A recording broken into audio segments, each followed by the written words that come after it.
فلا أقسم بمواقع النجوم وإنه لقسم لو تعلمون عظيم إنه لقرآن كريم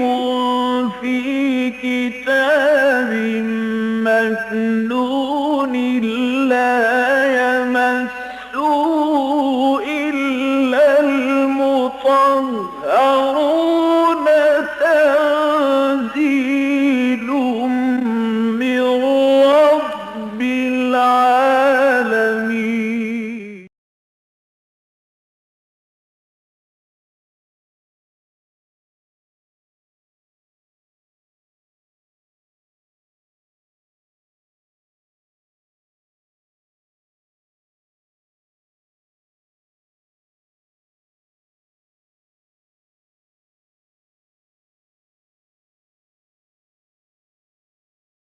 أعوذ بالله من الشيطان الرجيم. بسم الله الرحمن الرحيم. ولقد ذرأنا لجهنم كثيرا من الجن والإنس لهم قلوب لا يفقهون بها ولهم أعين لا يبصرون بها ولهم آذان لا يسمعون بها أولئك كالأنعام بل هم أضل أولئك هم الغافلون. ولله الأسماء الحسنى فادعوه بها وذروا الذين يلحدون في أسمائه سيجزون ما كانوا يعملون.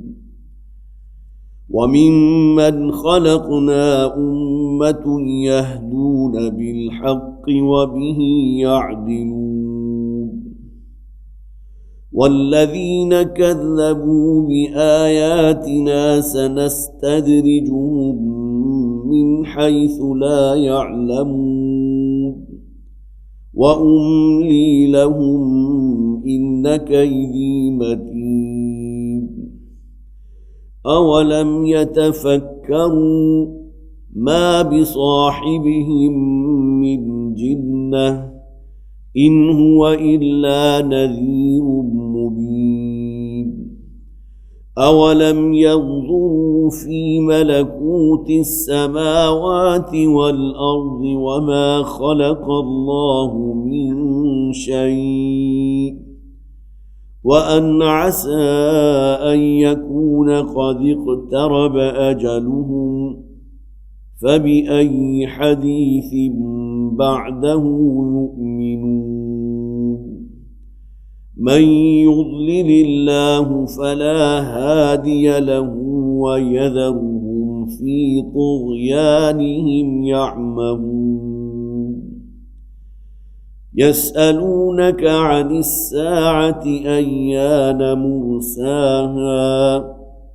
قل إنما علمها عند ربي لا يجليها لوقتها إلا هو ثقلت في السماوات والأرض لا تأتيكم إلا بغتة يسألونك كأنك حفي عنها قل إنما علمها عند الله ولكن أكثر الناس لا يعلمون. قل لا أملك لنفسي نفعا ولا ضرا إلا ما شاء الله ولو كنت أعلم الغيب لاستكثرت من الخير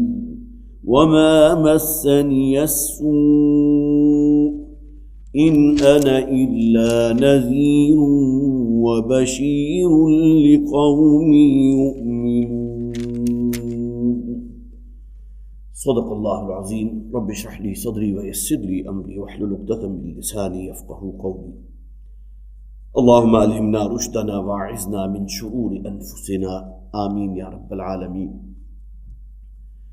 سورہ انعام اور سورہ اعراف کا یہ ایک بہت ہی خوبصورت جوڑا ہے مکی صورتوں کا. یہ بات میں بارہا بیان کر چکا کہ سورہ انعام اللہ کی معرفت،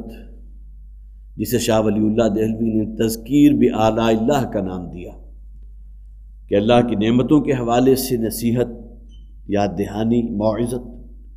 اور سورہ اعراف تذکیر بایام اللہ کے حوالے سے، کہ وہ بڑے بڑے دن کے جن میں اللہ تعالیٰ نے ان قوموں کو تباہ و برباد کیا، ہلاک کیا، جن کی طرف اللہ نے اپنے بڑے اولو العزم من الرسل میں سے لوگوں کو بھیجا تھا. قوم کے سامنے ان کی پوری سیرت و کردار کھلی کتاب کی طرح تھی. یہ لوگ جو انبیاء اور رسول کے مرتبے پر فائز ہوئے، اس قوم کے بہت ہی سعید لوگوں میں سے تھے، بہت باشعور لوگوں میں سے تھے. ان میں سے کسی کو کسی کے ساتھ جو ہے کبھی کوئی جھوٹ کا، کسی وعدہ خلافی کا، امانت میں خیانت کا کوئی تجربہ نہیں ہوا. لیکن یہ کہ پھر جب انہوں نے یہ کہا کہ ہمارے پاس اللہ کا ایک فرشتہ آتا ہے، رسول آتا ہے، اور اللہ کا یہ پیغام ہے، اور اس پیغام کی بنیاد کیا تھی کہ اللہ کے سوا اور کوئی عبادت اور بندگی کے لائق نہیں. اور یہ تو جہاں بھی قرآن حکیم میں مختلف رسولوں کا ذکر ہے، وَإِلَىٰ عَادٍ أَخَاهُمْ هُودًا قَالَ يَا قَوْمِ اعْبُدُوا اللَّهَ مَا لَكُم مِّنْ إِلَٰهٍ غَيْرُهُ. ہر رسول کے ساتھ یہی بات. لیکن یہ کہ جب قوم نے اس رسول کی دعوت کو رد کر دیا تو پھر اللہ تعالیٰ کی طرف سے پھر عذاب استیصال آیا. صرف وہی لوگ بچائے گئے کہ جو اس رسول وقت پر ایمان لائے تھے، اور بقیہ تمام مشرکین کو، کافروں کو، انکار کرنے والوں کو ہلاک کر دیا گیا. بڑی تفصیل کے ساتھ یہ تمام انباء اور رسل جو ہیں سورہ مبارکہ میں موجود ہیں. اور جیسا کہ میں نے عرض کیا تھا کہ 6 رکوعوں میں تو 7 رسولوں کا ذکر ہے، اور اس کے بعد مسلسل 11 رکوع حضرت موسیٰ علیہ السلام کے ذکر پر مبنی. تو 21ویں رکوع کے اوپر وہ حضرت موسیٰ علیہ السلام کا ذکر ختم ہوا تھا. اور یہ آخری جو 3 رکوع ہیں، اب اس میں بہت ہی عمدہ جو ہے وہ اختتام خطاب ہے. قرآن حکیم کا یہ اسلوب آپ کو بڑا نمایاں نظر آئے گا کہ جو طویل صورتیں ہیں، یہ سورہ مبارکہ بھی 24 رکوعوں پر مشتمل صورت، اور اس میں بہترین مثال جو ہے وہ سورہ بقرہ کی ہے کہ 40 رکوعوں پر مشتمل صورت ہے. لیکن ان طویل صورتوں کے جو ابتدائی آیات اور آخری آیات جو ہوتی ہیں وہ بہت ہی اہمیت کے حامل ہوتی ہیں، بہت عظیم آیات ہیں. اور خاص طور پر سورہ بقرہ ہی اس کا جو ہے بہترین مظہر بھی ہے کہ جس کی ابتدائی آیات اور آخری آیات خاص طور پر جس میں بہت ہی خوبصورت دعاؤں کا مجموعہ موجود ہے، بہت خوبصورت گلدستہ موجود ہے.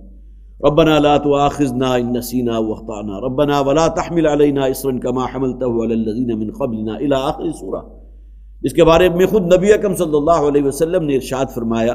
کہ یہ عرش کے خزانوں تلے کے خزانوں میں سے ہے سورہ بقرہ کی آخری آیات.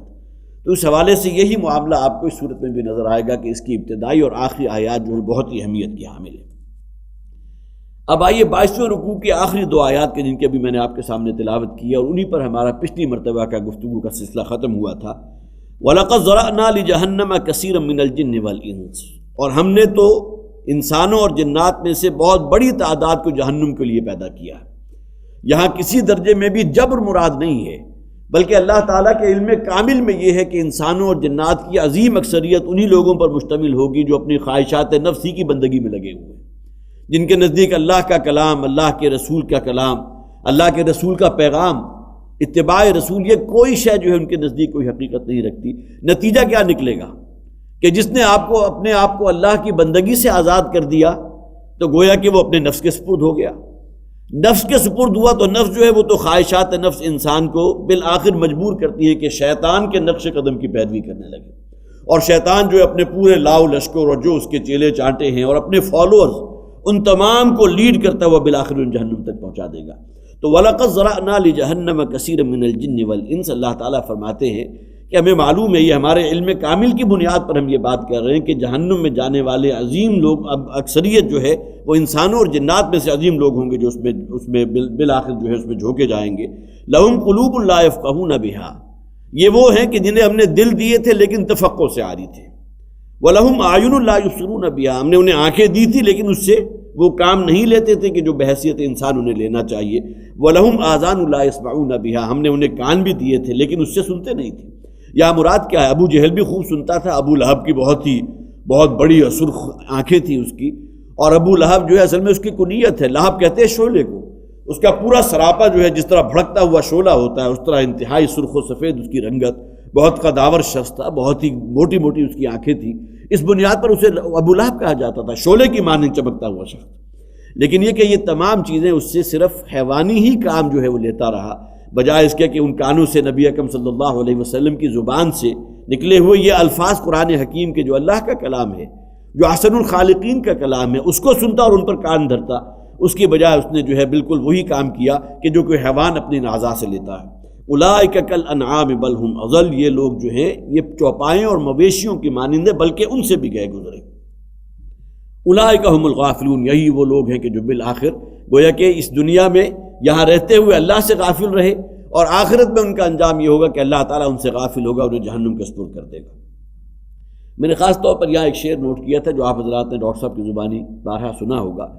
اس لیے کہ یہاں ان کانوں کا ذکر ہے کہ جو اس قرآن کو سننے کے عادی ہو چکے ہیں۔ یہ بھی تو آخر نغمہ ہے نا، اس کے اندر بھی ردم ہے، یہ اللہ کا کلام ہے۔ سورہ رحمان اگر آپ کسی اچھے قاری کی آواز میں سنیں تو خواہ آپ کے کوئی اس کے معنی اور مفاہیم سمجھ میں نہ بھی آ رہے ہوں، لیکن یہ کہ آپ کا پورا وجود جو ہے اس میں جھوم جاتا ہے، اور اس میں خاص طور پر جسے ترجیح کہتے ہیں، بار بار لوٹائی جانے والی آیت فَبِأَيِّ آلَاءِ رَبِّكُمَا تُكَذِّبَانِ، جب اس خاص ایک ردم کے ساتھ وہ پڑھی جاتی ہے تو اس میں انسان کے اندر جو ہے وہ باطن منور ہوتا ہے، اس کے اندر ایک وجد کی کیفیت طاری ہوتی ہے۔ تو سنتے سنتے نغمہ ہائے محفل بدعات کو، کان بہرے ہو گئے دل بے مزہ ہونے کو ہے، آؤ سنوائیں تمہیں وہ نغمہ مشروع بھی۔ یہاں نغمہ مشروع سے مراد یہ قرآن حکیم ہے، انسان ہی کے کان ہے، جب اس ایئر ڈرم تک اس قرآن حکیم کی آیات اور اس کا ایک غنا پہنچتا ہے، آؤ سنوائیں تمہیں وہ نغمہ مشروع بھی، کوہ جس سے خاشع متصدعہ ہونے کو ہے۔ کہ اللہ تعالیٰ نے جو فرمایا سورہ حشر میں کہ لو انزلنا هذا القرآن على جبل لرأيته خاشعا متصدعا من خشیۃ اللہ، بالکل وہی قرآن اصطلاح جو ہے یہاں شعر میں موجود ہے، کوہ جس سے خاشع متصدعہ ہونے کو ہے۔ یہ نغمہ مشروع اگر انسان اپنے ان کانوں سے سنے، اگرچہ کہنے کو تو سر کے کان ہے، لیکن اس قرآن کی ہدایت کو جذب کر کے اس کے لیے انسان اس پر عمل کرنے کو تیار ہو، تو یہ وہ شے ہے جو اصلاً انسان سے مطلوب ہے۔ لہم قلوب لا یفقہون بہا ولہم اعین لا یبصرون بہا ولہم آذان لا یسمعون بہا۔ ان آنکھوں سے بھی اگر ہم نے وہی کام لیا کہ جو کوئی کتا یا بلا یا کوئی بکرا یا کوئی بھیڑ یا کوئی اور جانور لے رہا ہے، تو پھر کوئی فرق جو ہے انسان اور حیوان میں باقی نہیں رہتا۔ لہذا قرآن نے فرما دیا اولئک کالانعام، یہ چوپایوں کی مانند ہیں، یہ بظاہر چلتے پھرتے تمہیں انسان نظر آ رہے ہیں، بہت عمدہ معطر کپڑے بھی پہنے ہوئے ہیں اور بہت ہی عمدہ ان کے خد و خال بھی ہیں، بہت ہی تن و توش کے مالک ہیں، لیکن حقیقتاً گویا کہ یہ اللہ کے نزدیک حیوان ہیں، مویشی ہیں، بل ہم اضل، بلکہ ان سے بھی گئے گزرے، اس لیے کہ حیوانوں کو تو اللہ تعالیٰ نے وہ کان نہیں دیے تھے کہ جس سے حق بات کو سنتے، اسے قبول کرتے، اس پر عمل کرتے، نہ اللہ تعالیٰ نے حیوانوں کو وہ آنکھیں دی تھی کہ اس سے کوئی نصیحت اور عبرت حاصل کرتے۔ کول آنکھ زمین دیکھ فلک دیکھ فضا دیکھ، اس کائنات کو دیکھنے کے بعد ان کے اندر اللہ کی معرفت جو ہے اس میں مزید جگمگاتی، ایمان کے اندر اضافہ ہوتا۔ ان حیوانات کو تو اللہ تعالیٰ نے وہ استطاعت نہیں دی تھی، وہ استعداد نہیں دی تھی، تو فرمایا گیا بل ہم اضل، لہذا یہ حیوانوں سے بھی گئے گزرے ہیں، اولئک هم الغافلون، اور یہی وہ لوگ ہیں کہ جو غافل ہیں۔ کس شے سے غافل ہیں؟ اپنے اس انجام کار سے غافل ہو چکے کہ اس وقت جس طرح اپنے آپ کو انہوں نے اپنے نفس کے سرکش گھوڑے کے حوالے کیا ہوا، جدھر چاہے لے جائے، تو اس کا نتیجہ کیا نکلے گا کہ بالآخر ان کا ٹھکانہ جو ہے جہنم ہوگی۔ اس انجام سے یہ لوگ غافل ہو چکے ہیں۔ وَلِلَّهِ الْأَسْمَاءُ الْحُسْنَى فَادْعُوهُ بِهَا، اور اللہ تعالیٰ ہی کے لیے ہیں سب سے بہت اچھے نام، بہترین نام جو ہیں، جس عمدہ سے عمدہ صفت کا تم تصور کر سکتے ہو وہ اللہ کی ہے، فَادْعُوهُ بِهَا، لہذا انہی اسماء حسنہ کے حوالے سے اللہ سے دعا کیا کرو، اسے پکارا کرو۔ وَذَرُوا الَّذِينَ يُلْحِدُونَ فِي أَسْمَائِهِ، اور چھوڑ دو ان لوگوں کو کہ جنہوں نے اللہ تعالیٰ کے اسماء میں کجروی اختیار کی ہے۔ دیکھیے اللہ تعالیٰ کے اسماء میں نے پچھلی مرتبہ بھی عرض کیا تھا، اصل میں مجبوری یہ ہے کہ ہمارے ہاں اردو زبان میں جو الفاظ استعمال ہوتے ہیں صفات کے اعتبار سے، وہی الفاظ اللہ تعالیٰ کے لیے بھی استعمال ہوتے ہیں۔ انسان بھی دیکھتا ہے، اللہ بھی دیکھتا ہے، واللہ بصیر بما تعملون، اللہ تعالیٰ دیکھ رہا ہے جو تم کر رہے ہو۔ انسان بھی سنتا ہے، اللہ بھی سنتا ہے، لیکن اللہ تعالیٰ سمیع علیم ہے، وہ ہر شے کا سننے والا ہے، وَهُوَ السَّمِيعُ الْعَلِيمُ۔ سما کی جو صفت ہے اس کے ساتھ اگر الف لام لگا دیں السمیع، تو یہاں صفت جو ہے وہ اللہ کی مراد ہو گئی۔ اسی طرح ہمارا بھی وجود ہے، اللہ کا بھی وجود ہے، لیکن کوئی جسے آپ کہیے کہ فرق و مراتب یا کوئی نسبت و تناسب ہمارے وجود اور اللہ کے وجود کے درمیان ہے یا نہیں؟ ہمیں بھی کوئی قدرت حاصل ہے، ہم بھی کسی کام پر قادر ہیں، اللہ تعالیٰ کو بھی قدرت حاصل ہے۔ تو یہ قدرت ہو، انسان کا وجود ہو، علم ہو، بصارت ہو، سماعت ہو، یہ تمام اوصاف وہ ہیں جو ہم انسان کے لیے بھی استعمال کرتے ہیں، اور یہی صفات استعمال ہوتی ہیں اللہ کے لیے۔ لیکن یہ کہ اس میں زمین و آسمان کا فرق واقع ہو جاتا ہے اگر ہم 3 شرطیں لگا دیں کہ اللہ کی ہر صفت اس کی ذاتی ہے، جبکہ مخلوقات میں سے کسے باشد خواہ محمد رسول اللہ صلی اللہ علیہ وسلم ہو،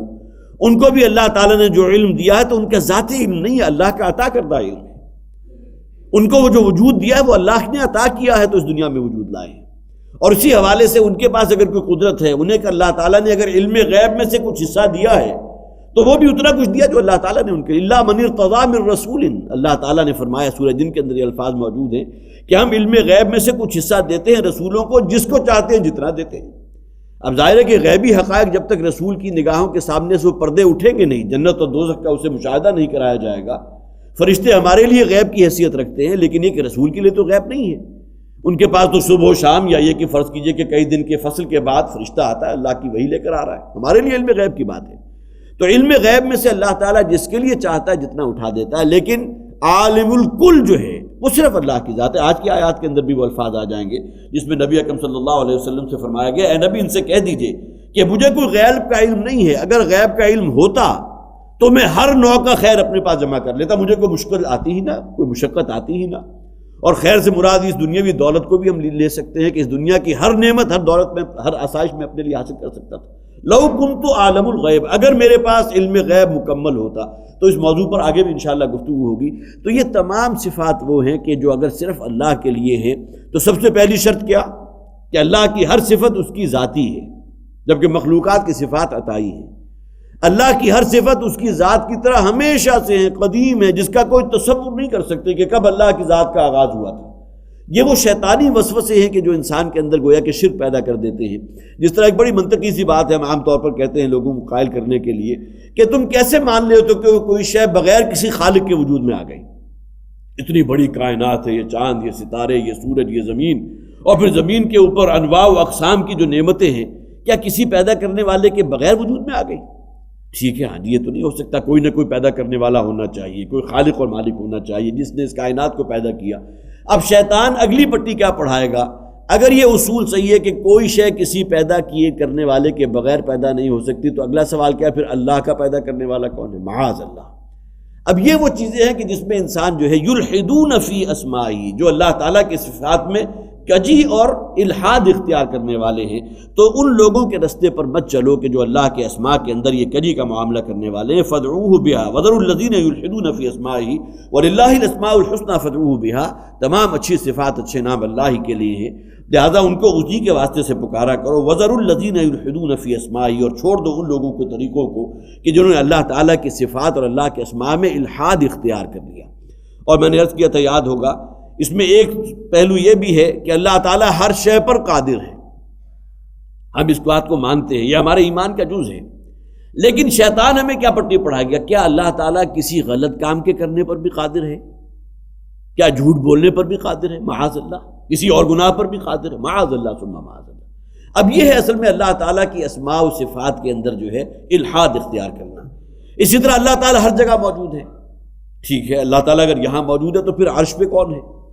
اب یہ وہ شیطان کی طرف سے وہ الحاد ہے کہ جو اللہ کی اسماء و صفات میں ہو گیا۔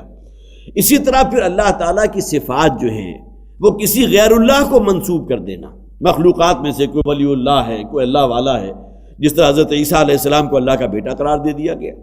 کسی اور بزرگ کے بارے میں، یا یہ کہ فرشتوں میں سے کسی کے بارے میں انسان کا یہ عقیدہ ہو گیا کہ اس کو اللہ تعالیٰ نے فلاں اختیار دیا، لہذا اس کی حاجت روی کے لیے تمہیں اسی فرشتے کی خدمت میں جو ہے کچھ نہ کچھ جو ہے اس دیوی کے سامنے کوئی چڑھاوا چڑھانا ہوگا۔ یہ تمام چیزیں وہ ہیں کہ جو الحاد فی اسماء ہی میں آتے ہیں، کہ اللہ تعالیٰ کی صفات اور اللہ کے اسماء کے اندر کجروی اختیار کرنا۔ وَمِمَّنْ خَلَقْنَا أُمَّةٌ يَهْدُونَ بِالْحَقِّ وَبِهِ يَعْدِلُونَ، اور پھر جو بھی ہم نے پیدا کیا ہے ان لوگوں میں سے ایک امت ہمیشہ سے موجود رہی ہے اور رہے گی، یہدون بالحق، کہ جو ہدایت دینے والے ہوں گے، خود بھی ہدایت پر ہوں گے اور حق کی اور سچی بات کی اور سچائی کی ہدایت کے رستے کی طرف ترغیب دینے والے ہوں گے، وَبِهِ يَعْدِلُونَ، اور اسی حق کی بنیاد پر انصاف کرنے والے ہوں گے، فیصلہ کرنے والے ہوں گے۔ اب یہ وہ خوشخبری ہے جو نبی اکرم صلی اللہ علیہ وسلم کی ایک حدیث میں بھی ہمارے سامنے آتی ہے کہ حضور نے فرمایا کہ میری امت بھی بہت سے فرقوں میں تبدیل ہو جائے گی۔ ایک حدیث کے اندر تو کوئی 72 یا 73 فرقوں کا ذکر ہے، سوائے ایک فرقہ ہوگا، ایک گروہ ایسا ہوگا کہ جو ناجی ہوگا، جس کے اللہ کے ہاں نجات ہوگی۔ جو سوال کیا گیا تھا کہ وہ گروہ کون سا ہوگا، تو حضور نے فرمایا ما انا علیہ واصحابی، وہ خاص لیبل اس کے اوپر نہیں لگا ہوگا، بلکہ وہ لوگ کہ جو صرف اس رستے پر ہی قانے رہیں گے کہ جس پر میں رہا اور میرے صحابہ رہے۔ ظاہر ہے کہ جو قرآن کا دیا ہوا رستہ ہے، جو اللہ کی شریعت ہے، اللہ کے رسول کی سنت ہے، اللہ کے رسول کا اتباع ہے، گویا کہ اس میں آ کر ان لوگوں کی بھی یہاں گویا کہ وہ قدغن لگ گئی کہ جو دین کے نام پر مختلف چیزیں جو ہے وہ ایجاد کر لیتے ہیں، جن کا کوئی تعلق نہ رسول کے ساتھ ہے، نہ رسول کی سنت کے ساتھ ہے، نہ دور صحابہ کے ساتھ ہے، وہ بعد میں اضافے ہو گئے، جس کے بارے میں حضور کی بہت سی متعدد احادیث ہے کہ جس میں اس کی شناعت کا ذکر موجود ہے کہ من احدث فی امرنا ما لیس فیہ فہو رد، جس شخص نے ہمارے اس دین میں کوئی ایسی شے ایجاد کر لی کہ جو دین کا حصہ نہیں تھی۔ اگر ہمارا ایمان ہے کہ دین مکمل ہو گیا اللہ کے رسول پر صلی اللہ علیہ وسلم، خاتم النبیین بھی ہیں، آخر الرسول بھی ہیں، تو اب اس میں بعد میں اگر کوئی اضافہ ہو رہا تو اس کے معنی کیا ہوئے کہ معاذ اللہ، اللہ کے رسول تک تو دین مکمل نہیں ہوا تھا، دین تو اب مکمل ہوا کہ جب ہم نے اس چیز کی بنیاد رکھ دی، اب دین میں یہ شے شامل ہونے کے بعد دین مکمل ہوا۔ اب یہ وہ چیز ہے کہ جسے آپ کہتے ہیں ناوک نے تیرے سید نہ چھوڑا زمانے میں، کہنے کی تو بہت اچھی بات ہے، کوئی ایسی بات نہیں تھی، بظاہر بہت اچھا فنکشن ہو رہا ہے، بہت اچھی کسی چیز کی ترغیب دی جا رہی ہے، لیکن اس کی زد جا کر کہاں پڑ رہی ہے؟ اس کے معنی کیا ہوئے کہ نبی اکرم صلی اللہ علیہ وسلم کو معلوم نہیں تھا کہ امت کے لیے خیر اس میں بھی ہے جو بعد میں کہیں آنے والے دور میں ایجاد ہو گئی دین کے نام سے۔ تو ما من احدث فی امرنا، جس نے ہمارے دین میں کوئی نئی شے ایجاد کر لی، ما لیس فیہ، جو اس کا حصہ نہیں تھی، فہو رد، تو وہ شے جو ہے اللہ کے نزدیک مردود ہے، اس کا دین سے کوئی حصہ نہیں ہے۔ تو یہاں فرمایا گیا کہ ہمیشہ سے ایک امت ایسی رہے گی، وَمِمَّنْ خَلَقْنَا أُمَّةٌ يَهْدُونَ بِالْحَقِّ، اور جو کو بھی ہم نے پیدا کیا انسانوں کو، ان میں ایک گروہ جو ہے وہ حق کی طرف دعوت دینے والا، حق کی طرف راہیاب کرنے والا، رستہ دکھانے والا بھی موجود رہے گا، وَبِهِ يَعْدِلُونَ، اور اسی کے مطابق جو ہے عدل و انصاف سے کام لینے والے بھی رہیں گے۔ تو حضور نے یہ فرما دیا تھا کہ ایک گروہ ایسا ہوگا ما انا علیہ واصحابی، جو اس طریقے پر جازم رہے گا کہ جو میرا دیا ہوا طریقہ ہے، میرے صحابہ کا طریقہ ہے۔ یہی وجہ ہے کہ ہمارے نزدیک جو ہے دور خلفائے راشدین جو ہے، جو بالآخر حضرت علی رضی اللہ تعالیٰ عنہ کے دور پر ختم ہوتا ہے، وہ بھی دین میں حجت ہے۔ علیکم بسنتی وسنت الخلفاء الراشدین المہدیین، تو لہذا جو چیزیں بطور قانون یا بطور شریعت، اس کے اندر کوئی اس دور کے اندر بھی اگر کوئی گویا کہ اجتہاد ہوا ہے کسی اعتبار سے، تو ہمارے لیے وہ بھی سنت ہے، ہمارے لیے وہ بھی گویا کہ ایک دین میں بہت بڑی حجت ہے، بہت بڑی دلیل ہے۔ والذین کذبوا بآیاتنا سنستدرجهم من حیث لا یعلمون، اور وہ لوگ کہ جو ہماری آیات کی تکذیب کرنے والے ہیں۔ بارہا میں نے عرض کیا کہ تکذیب صرف قولی نہیں ہوتی بلکہ عملی تکذیب بھی ہے۔ اہل کتاب نے، یہود نے اس تورات کی کبھی قولاً تکذیب نہیں کی تھی، لیکن قرآن حکیم میں اکثر و بیشتر مقامات پر ذکر ہے کہ ان لوگوں نے اللہ کی آیات کو جھٹلایا۔ کس اعتبار سے جھٹلایا؟ اپنے عمل کی بنیاد پر جھٹلایا، اپنی سیرت و کردار کی بنیاد پر جھٹلایا۔ تو والذین کذبوا بآیاتنا، وہ لوگ کہ جو ہماری آیات کو جھٹلاتے ہیں، سنستدرجهم من حیث لا یعلمون، تو ہم ان کو آہستہ آہستہ درجہ بدرجہ دیں گے۔ استدراج کسے کہتے ہیں؟ یہ درجے سے نکلا، استدراج، درجہ بدرجہ کسی شے کو آگے لے جانا۔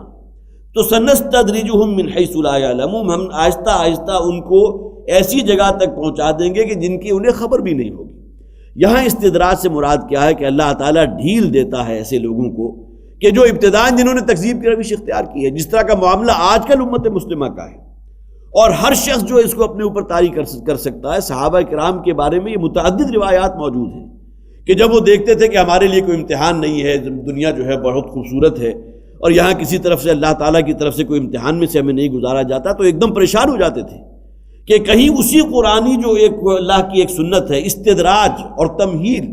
کہ کہیں ہمارا معاملہ ڈھیل کا تو نہیں ہو رہا۔ یہی وجہ ہے کہ جو تکالیف آتی ہیں اہل ایمان پر، وہ ان کے لیے باعث نعمت ہے، باعث رحمت ہے،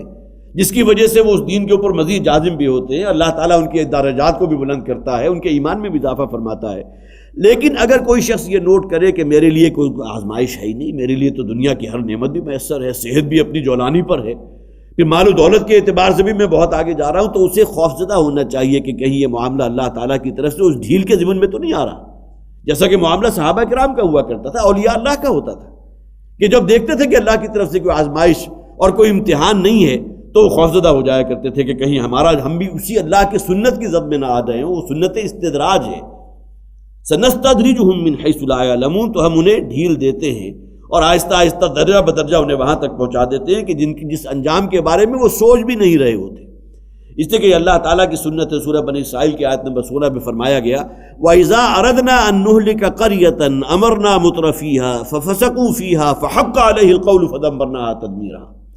جب ہم کسی بستی یا کسی قریہ کے رہنے والوں کی ہلاکت کا فیصلہ کرتے ہیں تو ابتداً کیا ہوتا ہے کہ وہاں کے جو مرفع الحال لوگ ہیں، جو خوشحال لوگ ہیں، انہیں جو ہے اور مزید جو ہے اللہ تعالیٰ مہلت دیتا ہے، خوب عیاشیاں کر لو، خوب بدماشیاں کر لو، اور آگے سے آگے بڑھتے چلے جاؤ۔ امرنا مترفیہا، وہاں جو مترفین کا طبقہ ہے، جو آسودہ حال لوگوں کا طبقہ ہے، ففسقوا فیہا، لہذا جب وہ دیکھتے کہ ہمارے لیے کوئی پکڑ ہے ہی نہیں، ہم نے تو بھلا کام کر لیا اور اللہ کی طرف سے کوئی پکڑ آئی نہیں، ہماری نہ زبان جلی ہے نہ ہم پر کوئی عذاب آیا ہے، تو اب اس کے اندر اور مزید کھل کھیلتے ہیں۔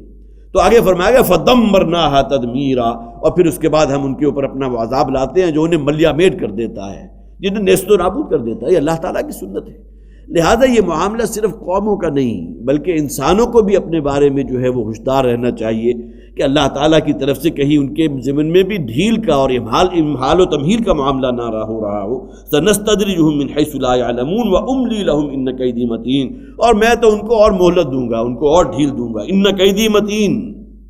لیکن میری پکڑ بہت بڑی ہے۔ گویا کہ بالکل وہی معاملہ کہ اگر کوئی مچھلی کا شکاری بیٹھا ہے، اس نے کانٹا لگایا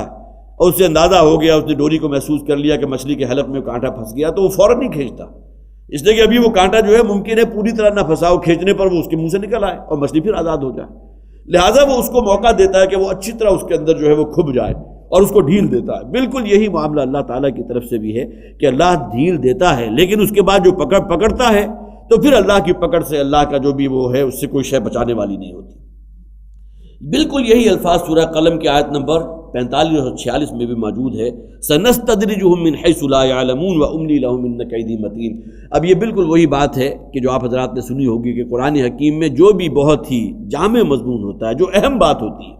وہ کم سے کم 2 یا 3 مقامات پر ضرور ریپیٹ ہوتی ہے۔ تو بالکل یہی انداز بیان آپ کو سورہ قلم کے اندر بھی مل جائے گا انہی الفاظ کے ساتھ، سنستدرجہم من حیث لا یعلمون واملی لہم ان کیدی متین، اور بالکل یہ الفاظ آپ کو سورہ اعراف کی ان آیات کے اندر بھی نظر آ رہے ہیں۔ والذین کذبوا بآیاتنا، وہ لوگ کہ جو ہماری آیات کی تکذیب کرتے ہیں، سنستدرجہم من حیث لا یعلمون، تو ہم آہستہ آہستہ درجہ بدرجہ انہیں وہاں پہنچا دیتے ہیں جہاں کے بارے میں انہیں خبر بھی نہیں، علم ہی نہیں۔ واملی لہم، اور میں پھر ان کو ڈھیل دیتا ہوں، ان کیدی متین، یقیناً میری پکڑ جو ہے وہ بہت زور آور ہے، بہت پکی ہے۔ اولم یتفکروا، دیکھیے یہاں آگے سکتہ لکھا ہوا ہے، یہاں چند مقامات ہیں قرآن حکیم کے کہ جہاں الفاظ اس کے درمیان میں سکتہ، کہ وہاں تھوڑی دیر کے لیے رکنا چاہیے اور سانس نہ ٹوٹنے پائے اور پھر آگے پڑھنا چاہیے۔ یہاں اصل میں مراد کیا ہے کہ قرآن نے ایک بات کہہ دی، اس کے بعد انہیں ذرا موقع دیا کہ ذرا غور کرو۔ اولم یتفکروا، کیا لوگ غور نہیں کرتے، سوچ و بچار سے کام نہیں لیتے، کوئی عقل سے کام نہیں لیتے؟ ما بصاحبہم من جنہ، یہ تھوڑا سا وقفہ، گویا کہ اس وقفے میں وہ انتظار ہے کہ ان کا دل اس بات کی گواہی دے گا کہ ان کے یہ ساتھی محمد صلی اللہ علیہ وسلم، انہیں کوئی جنون کا عارضہ نہیں ہے، خواہ اپنی زبان سے جو مرضی کہتے رہیں، یہ ساحر بھی ہیں، یہ مجنون بھی ہیں، یہ دیوانے بھی ہیں، معاذ اللہ۔ ایک بدبخت نے تو یہاں تک کہہ دیا تھا کہ یہ کاذب بھی ہیں، معاذ اللہ، جھوٹے ہیں، کس معنی میں کہ جو نبوت کا دعویٰ کر رہے ہیں وہ جھوٹا دعویٰ ہے۔ باقی اور دنیاوی معاملے میں جیسے کہ میں پہلے بھی عرض کر چکا ہوں کہ نبی اکرم صلی اللہ علیہ وسلم سے تو کسی ایک شخص کو بھی کبھی جھوٹ کا تجربہ نہیں ہوا، کبھی امانت میں خیانت کا تجربہ نہیں ہوا، کبھی کسی اور اعتبار سے جنہیں ہم رذائل کہتے ہیں یا اخلاقی اعتبار سے جو ہے نچلے درجے کی باتیں، اس میں سے کسی شے کا کوئی تجربہ نہیں ہوا۔ تو اولم یتفکروا، تو کیا انہوں نے کبھی اس بات پر دھیان نہیں دیا، کبھی غور نہیں کیا، کیا اس بات کو سوچنے کے لیے تیار نہیں ہیں؟ ما بصاحبہم من جنہ، کہ ان کے یہ رفیق، یہ ساتھی جو ہیں یہ مجنون نہیں ہیں، ان کو کسی جن کا عارضہ نہیں ہے۔ مجنون اصل میں اس شخص کو کہتے ہیں کہ جو دیوانہ ہو۔ ہمارے ہاں بھی عام طور پر کوئی شخص بظاہر جو ہے بہت ہی انٹیلیجنٹ بھی ہے، سب کچھ بھی ہے، لیکن جسے آپ خبط کہتے ہیں، کسی شے کا کوئی خبط سوار ہو جائے، تو محمد پر صلی اللہ علیہ وسلم ان لوگوں کا کیا کہنا تھا؟ یہ قیامت کا خبط سوار ہو چکا ہے، اب یہ قیامت آئی کہ آئی، اور آخرت کا عذاب اور یہ چیزیں جو ہے ان کے اوپر گویا کہ جس طرح کسی مجنون کے اوپر کسی شے کا جو ہے دیوانگی طاری ہو جاتی ہے، یہی معاملہ ان ساتھی کا بھی ہے، ہمارے ساتھی کا۔ لہٰذا یہاں فرما دیا گیا کہ ذرا اپنے دل کی گہرائی میں جا کر ذرا کچھ رکو، ذرا غور و فکر کرو، تمہارا دل اس بات کی گواہی دے گا ما بصاحبہم من جنہ، کہ تمہارے یہ جو ساتھی جو ہیں ان کے یہ رفیق محمد صلی اللہ علیہ وسلم، انہیں کوئی جنون کا عارضہ نہیں ہے۔ ان ہوا الا نذیر مبین، یہ تو ایک ڈرانے والے ہیں، خبردار کرنے والے ہیں، ڈر سنانے والے ہیں اور کھول کھول کر سنانے والے ہیں۔ نبی اکرم صلی اللہ علیہ وسلم کی یہ دو حیثیتیں قرآن حکیم میں بارہا بیان ہوئی ہیں، ایک منذر، خبردار کرنے والے، ڈرانے والے، اور دوسرے مبشر، بشارت دینے والے، خوشخبری دینے والے۔ اور ظاہر ہے کہ سب سے پہلی بات جو ہے وہ تو انذار ہے۔ پہلے تو اس بات سے ڈرانا مقصود ہے کہ لوگوں یہ دنیا کی زندگی اصل زندگی نہیں، آخرت کی زندگی ہے، اور وہاں جہنم منتظر ہوگی اگر اپنے آپ کو اللہ کی بندگی میں نہیں دو گے، اگر اپنے آپ کو اسی نفس کے سرکش گھوڑے کے سپرد کیے رکھا،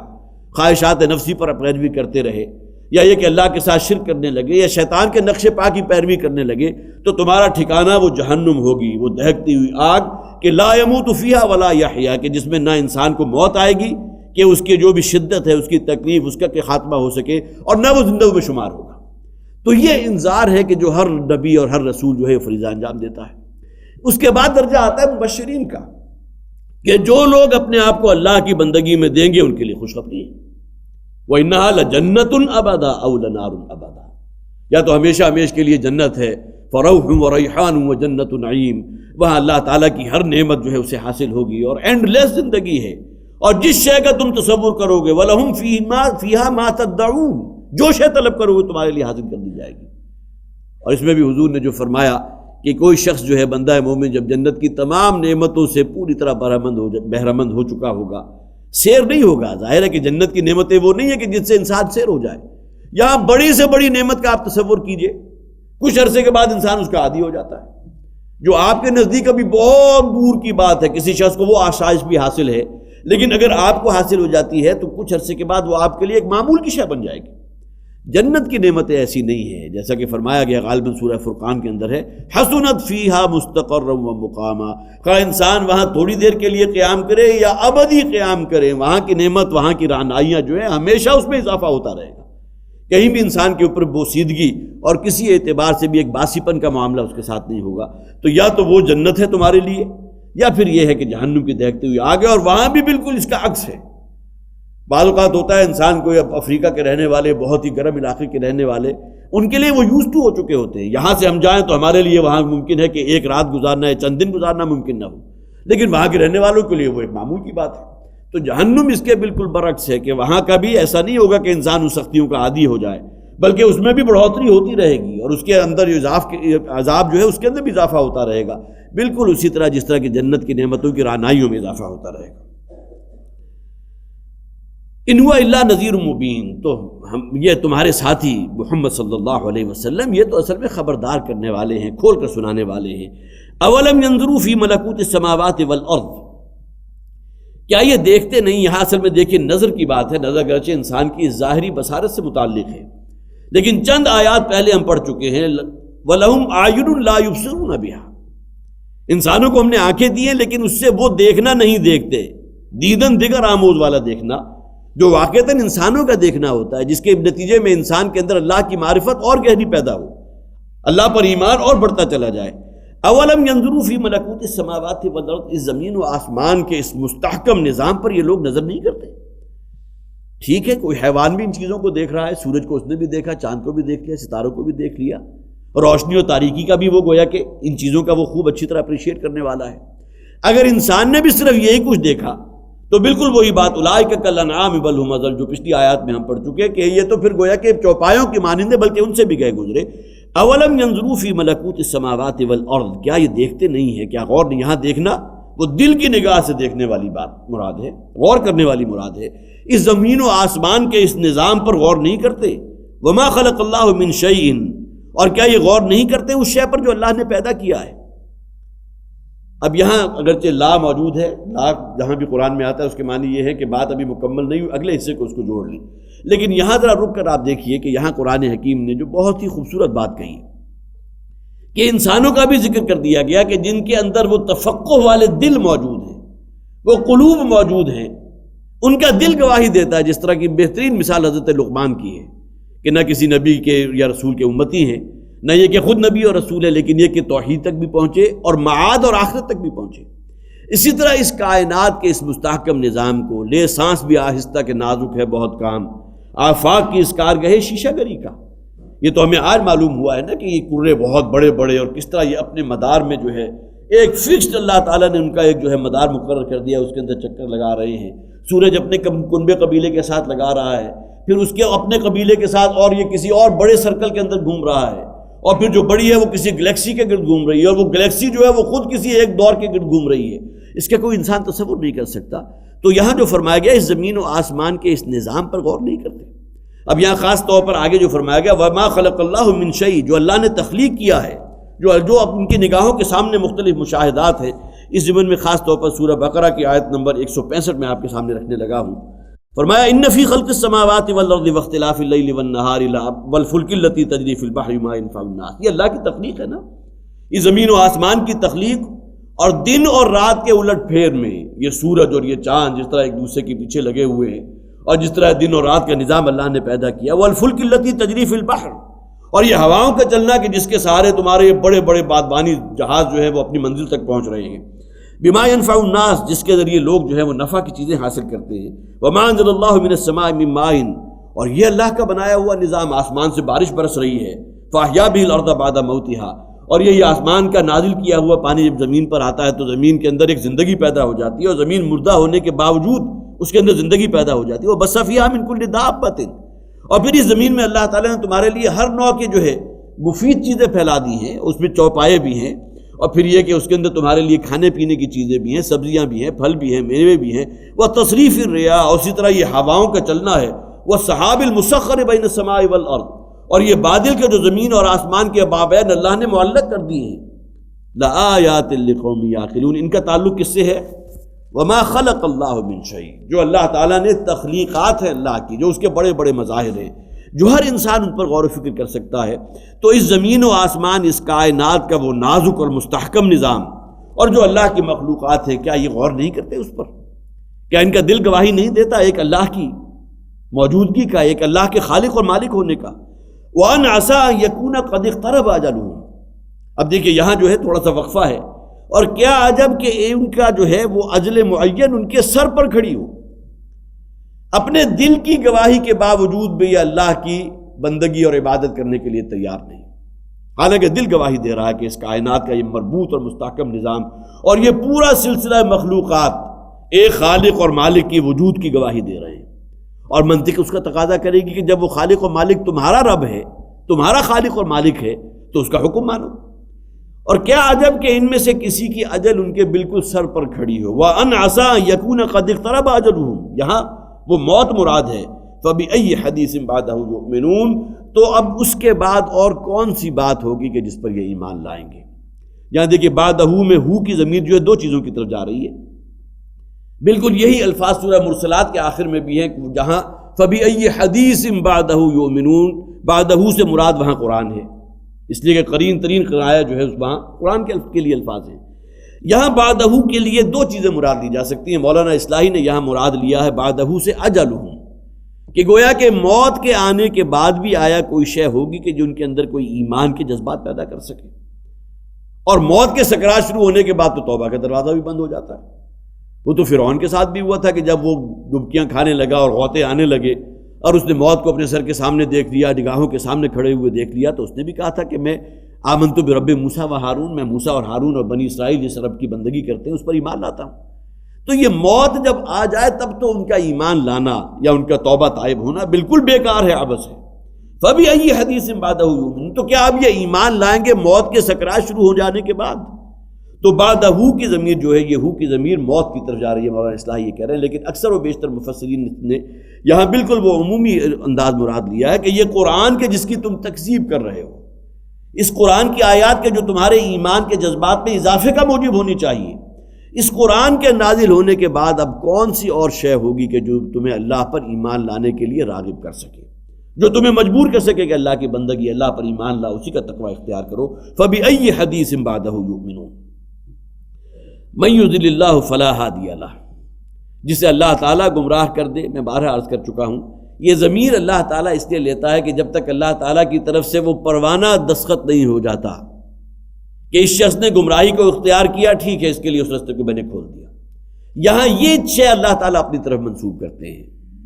معاذ اللہ، اللہ ظالم نہیں ہے کہ کسی کو زبردستی کوئی ہدایت کے راستے پر آنا چاہے اور اسے زبردستی کو ضلالت اور گمراہی کے راستے پر لے آئے، یہ اللہ کی سنت نہیں ہے۔ بارہا اس آیت کا میں نے حوالہ دیا، سورۃ اللیل کی آیت ہے کہ وَأَمَّا مَنْ أَعْطَىٰ وَاتَّقَىٰ وَصَدَّقَ بِالْحُسْنَىٰ فَسَنُيَسِّرُهُ لِلْيُسْرَىٰ، جو یہ ایمان اور پھر یہ کہ ایتاء مال، تصدیق کرنا اچھی بات کی، صدق بالحسنیٰ، اور پھر یہ کہ مال اللہ کے راستے میں دینا، اس راستے پر آگے بڑھے گا تو اللہ تعالیٰ اس کے لیے اس راستے کو آسان کر دے گا، جو آسانیوں والا راستہ ہے، جو صراط مستقیم والا راستہ ہے، جو بالآخر انسان کو اللہ تک اور جنت تک پہنچا دے گا۔ وَأَمَّا مَن بَخِلَ وَاسْتَغْنَىٰ وَكَذَّبَ بِالْحُسْنَىٰ فَسَنُيَسِّرُهُ لِلْعُسْرَىٰ، اور جو شخص اس کے برعکس روش اختیار کرے گا، بخل سے کام لے گا، دل نے تصدیق کی کسی بات کی، لیکن جسے آپ کہیے کہ آپ نے جبراً اس بات کو دبا دیا، نہیں، یہ اس کے اندر آپ کا اپنا تعصب بھی ہے، تکبر بھی ہے، اللہ کا حکم، اللہ کے رسول کی سنت نہیں، میری عقل اور منطق تو یہ کہتی ہے۔ اب اگر کسی شخص کا یہ طریقہ کار ہو تو اللہ تعالیٰ فرماتے ہیں فَسَنُيَسِّرُهُ لِلْعُسْرَىٰ، تو اس کے لیے وہ تنگی والا راستہ جو ہے ہم کھول دیتے ہیں کہ اس راستے پر آگے بڑھو۔ تو وَمَن يُضْلِلِ اللَّهُ فَلَا هَادِيَ لَهُ، جس شخص کی گمراہی پر اللہ تعالیٰ کی طرف سے گویا کہ ثبت کر دی جائے بات، تو اب اسے تو کوئی ہدایت نہیں دے سکتا۔ وَيَذَرُهُمْ فِي طُغْيَانِهِمْ يَعْمَهُونَ، اور پھر یہ کہ اللہ تعالیٰ ان کو چھوڑ دیتا ہے، ان کو چھوڑے رکھتا ہے انہی کی سرکشی کے اندر، اسی دنیا کی عیاشیوں کے اندر مست رہتے ہیں، یہاں کے دھندے ہیں، یہاں ہی کی تمام چیزیں ہیں، یعمہون، اور اس کے اندر وہ سرگرداں رہتے ہیں۔ دیکھیے عمیون کا لفظ آتا ہے عین میم اور یا، یہ آتا ہے آنکھوں کا اندھا ہو جانا عمیون، اور عین میم اور ہا آتا ہے دل کا اندھا ہو جانا، اگرچہ دونوں جو ہے بالکل عمیون یا عمہن بالکل ایک ہی جیسے لفظ ہے، لیکن اس میں ایک جو ہے ظاہری بینائی کا سلب کیا جانا ہے، جسے ہم کہیں گے کوئی شخص جو ہے بصارت سے بالکل جو ہے محروم ہے، اندھا ہے، لیکن کوئی شخص اگر دل کا اندھا ہو گیا، آنکھیں تو اس کی کھلی ہے، دیکھ تو ہر شے رہا ہے، جیسے کہ ہم نے وہی پڑھا وَلَهُمْ أَعْيُنٌ لَا يُبْصِرُونَ بِهَا، آنکھیں تو ہے لیکن اس سے وہ کام نہیں لیتے جو انسانوں کے حیثیت میں اس سے کام لینا چاہیے تھا۔ تو فرمایا فَيَذَرُهُمْ فِي طُغْيَانِهِمْ يَعْمَهُونَ، تو اللہ تعالیٰ انہیں چھوڑے رکھتا ہے اپنی انہی سرکشی کے اندر کہ اسی کے اندر جو ہے سرگرداں رہتے ہیں۔ يَسْأَلُونَكَ عَنِ السَّاعَةِ أَيَّانَ مُرْسَاهَا، اے نبی آپ سے سوال کرتے ہیں الساعہ کے بارے میں، ایان مرساہا، کہ کون سا وقت ہے اس کے آنے کا، کب وہ قیامت آئے گی۔ اب یہ اصل میں انسان کا، جسے آپ کہیے کہ نبی اکرم صلی اللہ علیہ وسلم سورہ قیامہ اس کے لیے بہت بڑا جو ہے دلیل ہے کہ حضور تو دعوت پیش کر رہے ہیں کہ اپنے اس مرنے کے بعد کی زندگی ہے، تمہیں اللہ کے حضور حاضر ہونا ہے اور تمہیں ایک ایک عمل کی جواب دہی کرنی ہے۔ اب اپنے طرز زندگی پر تو وہ کچھ سوچنے کو تیار نہیں، لیکن فوراً جو ہے اچک کر سوال کرتے ہیں، اچھا بتائیں وہ قیامت کب ہوگی۔ تو سورہ قیامہ جو فرمایا گیا کہ آپ سے پوچھتے ہیں قیامت کب ہوگی، تو آپ بتا دیجئے فَإِذَا بَرِقَ الْبَصَرُ وَخَسَفَ الْقَمَرُ وَجُمِعَ الشَّمْسُ وَالْقَمَرُ يَقُولُ الْإِنسَانُ يَوْمَئِذٍ أَيْنَ الْمَفَرُّ۔ آج یہ جو بڑے شوخی کے انداز میں اچک کر سوال کر رہے ہیں کہ کب ہوگی قیامت، کب ہوگی، ہمیں بتائیں، تو آپ انہیں بتا دیجیے جب وہ وقت آئے گا تو تمہاری نگاہیں چندھیا جائیں گی، چاند گہنا جائے گا اور سورج اور چاند جو ہے اکٹھے کر دیے جائیں گے، گویا کہ ایک دوسرے سے ٹکرا جائیں گے، یہ پوری کائنات کی بساط تلپٹ کر دی جائے گی۔ یوم نطوی السماء کطی السجل للکتب، اس دن یہ انسان کہے گا یقول الانسان یومئذ این المفر، ہے کہیں کو جائے پناہ، کہیں بھاگنے کی جگہ، کہیں اللہ کی پکڑ سے میں نکل بھاگوں۔ تو گویا کہ وہ وقت جو ہے قیامت کا وہ تو اللہ تعالیٰ نے اپنے پار محفوظ رکھا ہے۔ تو فرمایا وَيَسْأَلُونَكَ عَنِ السَّاعَةِ أَيَّانَ مُرْسَاهَا، یہ آپ سے سوال کرتے ہیں الساعہ کے بارے میں۔ الساعہ سے مراد وہ گھڑی کہ جب کہ اس کائنات کی بساط تلپٹ کر دی جائے گی، قیامت کا دن، ایان مرساہا، کہ کب ہوگا اس کے قائم ہونے کا وقت، کب وہ آئے گی۔ قُلْ إِنَّمَا عِلْمُهَا عِنْدَ رَبِّي، اے نبی ان سے کہہ دیجئے کہ اس کا علم تو صرف میرے رب کے پاس ہے۔ اب یہ قیامت کے علم کے بارے میں قرآن میں بھی سورہ لقمان کی آخری آیت جو ہے اس کے اوپر سب سے بڑی دلیل ہے، ان اللہ عنده علم الساعہ، ان اللہ عنده علم الساعہ، قیامت کا علم تو صرف اور صرف اللہ کے پاس ہے۔ حد یہ ہے کہ یہ علم تو نبی اکرم صلی اللہ علیہ وسلم کو بھی نہیں دیا گیا۔ حدیث جبرائیل، جس کا آپ حضرات میں سے بہت سے حضرات اس سے واقف ہوں گے، حال ہی میں ڈاکٹر صاحب کا جو درس تھا قرآن اکیڈمی والا، اس میں حدیث جبرائیل بہت تفصیل سے گزری۔ اس میں بھی جو آخری سوال حضرت جبرائیل جو انسانی شکل میں آئے تھے جو حضور سے کیا تھا، تو وہ یہی تھا کہ آپ ذرا بتائیے قیامت کے بارے میں، تو حضور نے فرمایا کہ مل مسئول عنہا بعلم من السائل، کہ جس شخص سے سوال کیا جا رہا ہے وہ زیادہ علم نہیں رکھتا اس شخص کی نسبت کے جو سوال کرنے والا ہے۔ اس کے معنی کیا ہوئے کہ حضرت جبرائیل علیہ السلام کو بھی علم نہیں کہ قیامت کب ہوگی،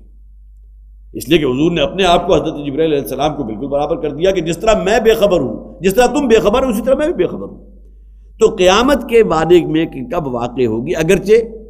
پھر حضرت جبرائیل علیہ السلام نے جب سوال کیا کہ مجھے ذرا اس کی کوئی نشانیاں یا علامات بتائیں، تو اب وہ حدیث کا اگلا حصہ ظاہر ہے کہ وہ ہمارا موضوع نہیں ہے۔ پھر حضور نے وہ فرمایا کہ جب یہ نشانیاں ہوں اور تم دیکھو کہ وہ عرب کے جو بالکل ننگے بدن ہیں، جن کے پاؤں میں جوتی نہیں ہے، بڑی عالیشان بلڈنگز اور بہت بڑی بڑی عمارات پہ جو ہے وہ اٹھانے لگیں گے، اور جب تم دیکھو کہ اولاد جو ہے اپنے والدین کی سرکش ہو جائے گی، اسی طرح بہت سی احادیث ہے جب ہر گھر کے اندر گانے والا یا گانے والی موجود ہوگی، جس کا سب سے بڑا مظہر آپ کے گھر میں ٹی وی ہے، ڈش ہے، اینٹینا ہے، تمام چیزیں موجود ہیں۔ تو یہ علامات ہے قیامت میں سے، اور پھر بالآخر جو ہے وہ مسیح کا ذکر بھی ہے، مسیح موعود کا ذکر بھی ہے، اور وہ دجال کا ذکر بھی ہے۔ یہ علامات قیامت آپ کو احادیث کے اندر بھی ملتی ہے، لیکن یہ کہ بہرحال جہاں تک معاملہ اس کا ہے، قیامت کے واقع ہونے کا معاملہ، ان اللہ عندہ علم الساعہ، اس کا علم جو ہے الساعہ کا وہ صرف اللہ کے پاس ہے۔ تو قل انما علمها عند ربی، اے نبی ان سے کہہ دیجئے کہ اس کا علم تو میرے رب کے پاس ہے، لا یجلیھا لوقتھا الا ہو، نہیں ظاہر کرے گا، نہیں اس کو آشکار کرے گا اس کے وقت کا مگر وہی۔ گویا کہ یہاں مراد کیا ہے، جب اللہ تعالیٰ چاہے گا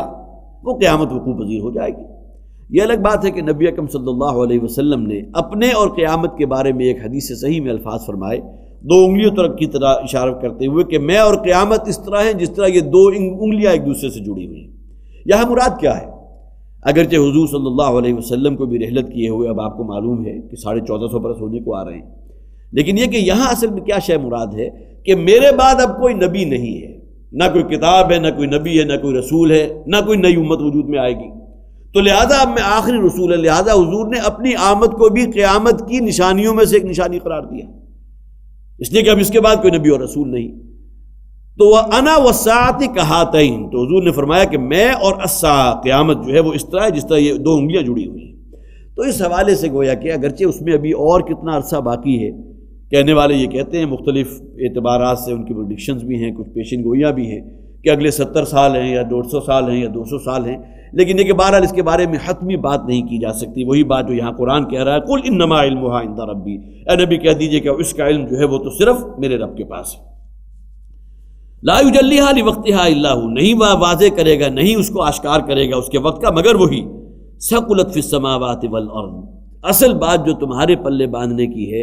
وہ یہ کہ وہ بہت ہی بھاری چیز ہوگی اس زمین و آسمان پر، اس کائنات پر۔ ظاہر ہے کہ جب اس کائنات کا نظام تلپٹ کر دیا گیا اور یہ سورج چاند آپس میں ٹکرانے لگے، ابھی کبھی آپ نے خبر سنی ہوگی کہ اتنے کلو گرام کوئی جو ہے سحاب ثاقب کبھی ممکن ہے کہ کہیں زمین سے ٹکرا جائے، اگر وہ جو پروٹیکٹیو لیئر ہے زمین کے ارد گرد جو ہوا کی لیئر ہے، اگر اس سے وہ ٹکرا کر بھسم ہو جائے، جل جائے تو ٹھیک ہے، فبہا،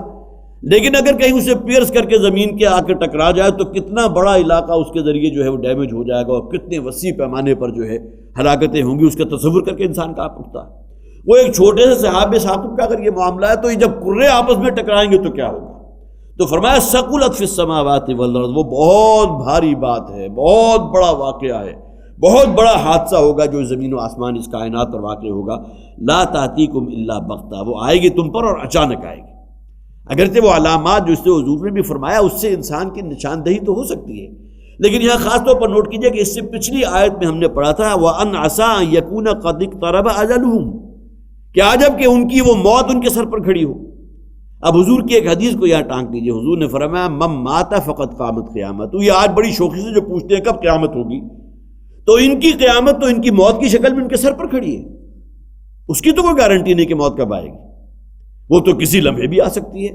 انسان کے کہیں وہم و گمان میں نہیں ہوتا، سان گمان میں نہیں، انسان مر جاتا ہے، خواہ وہ کوئی حادثہ ہو گیا، کوئی برین ہیمریج ہو گئی، کوئی ہارٹ اٹیک ہو گیا، کوئی روڈ ایکسیڈنٹ ہو گیا، 100 قسم کی چیزیں۔ تو جس طرح وہ معاملہ اس کی اجل کا نہیں پتا، وہ اچانک آ جائے گی، اسی طرح وہ قیامت بھی ہے۔ ایک انسان کی اپنی ذات کی قیامت ہے، وہ اس کی موت کی شکل میں اس کے سر کے اوپر لٹکی ہوئی ہے، تلوار کی طرح لٹکی ہوئی ہے۔ مَن مَاتَ فَقَدْ قَامَتْ قِیَامَتُهُ، جس شخص کی موت وارد ہو گئی، موت طاری ہو گئی، جس پر اس کی قیامت تو شروع ہو گئی۔ اب اس دنیا میں کب وہ حادثہ ہوگا، کب قیامت ہوگی، اس سے تو وہ شخص تو نچنت ہے۔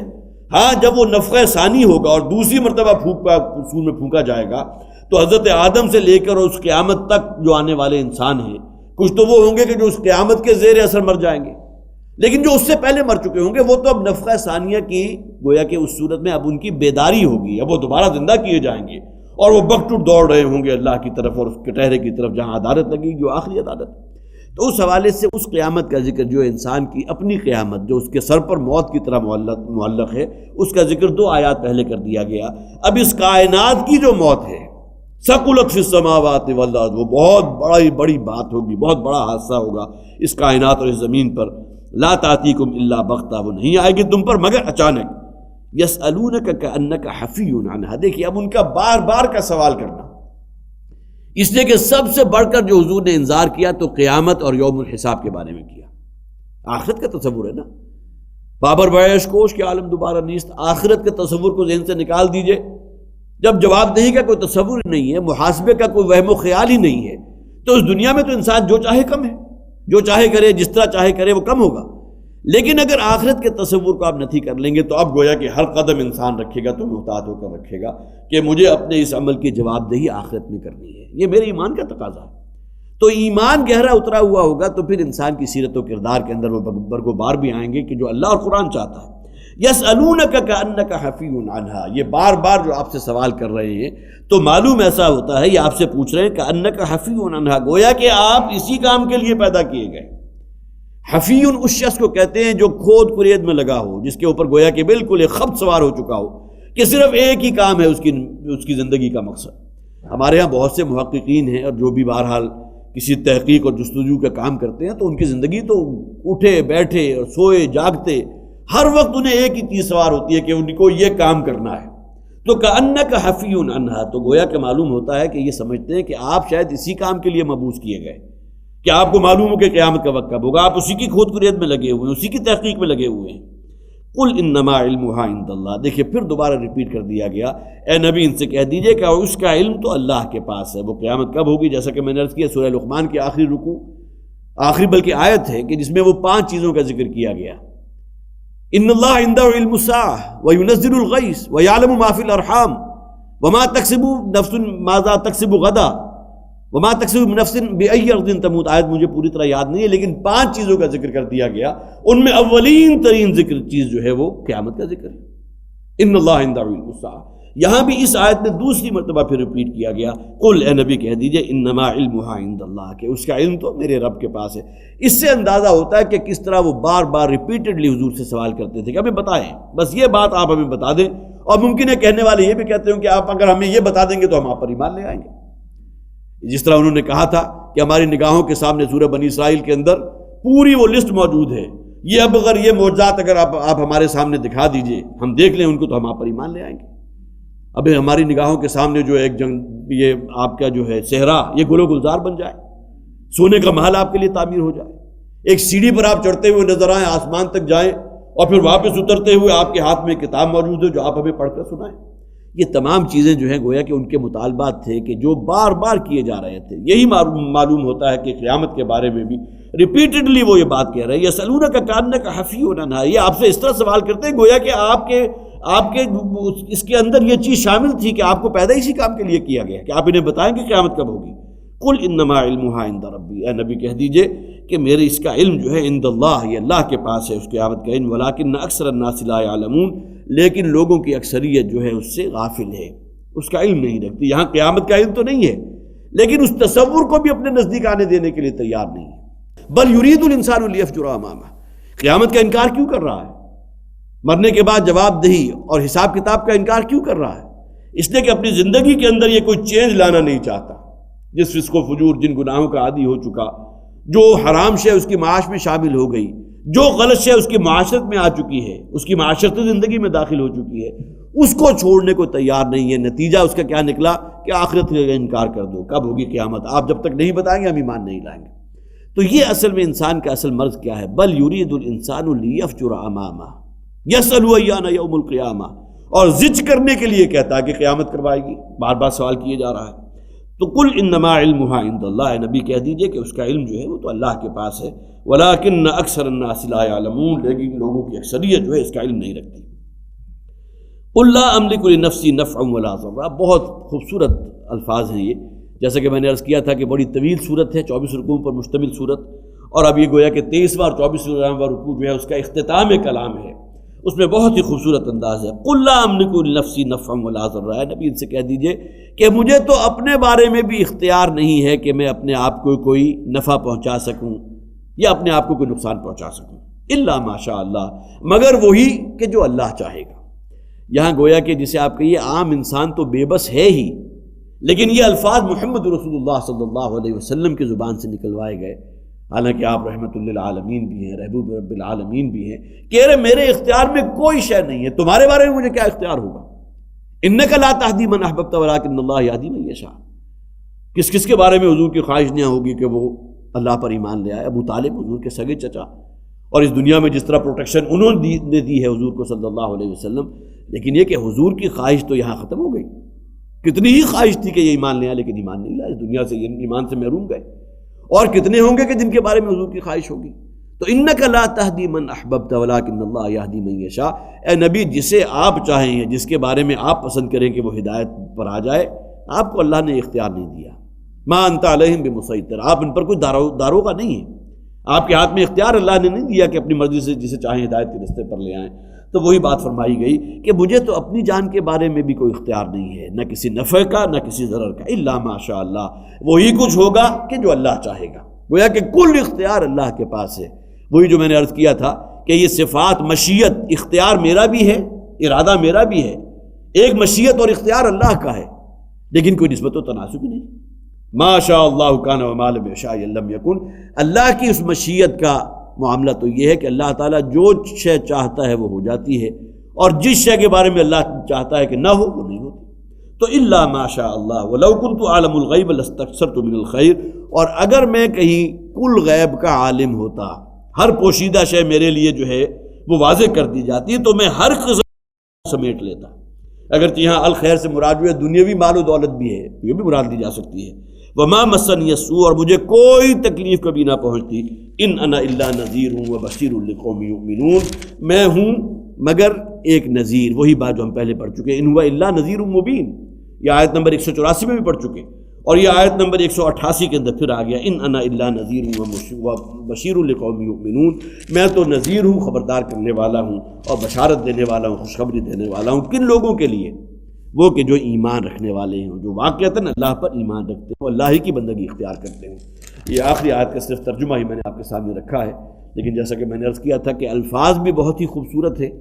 اور اس کے معانی اور مفاہیم جو ہیں وہ بھی بہت ہی عمدہ ہیں۔ اس پر انشاءاللہ اگلی مرتبہ گفتگو ہوگی۔ اللہ تعالی ہمیں قرآن حکیم پر صحیح ایمان رکھنے کی توفیق عطا فرمائے،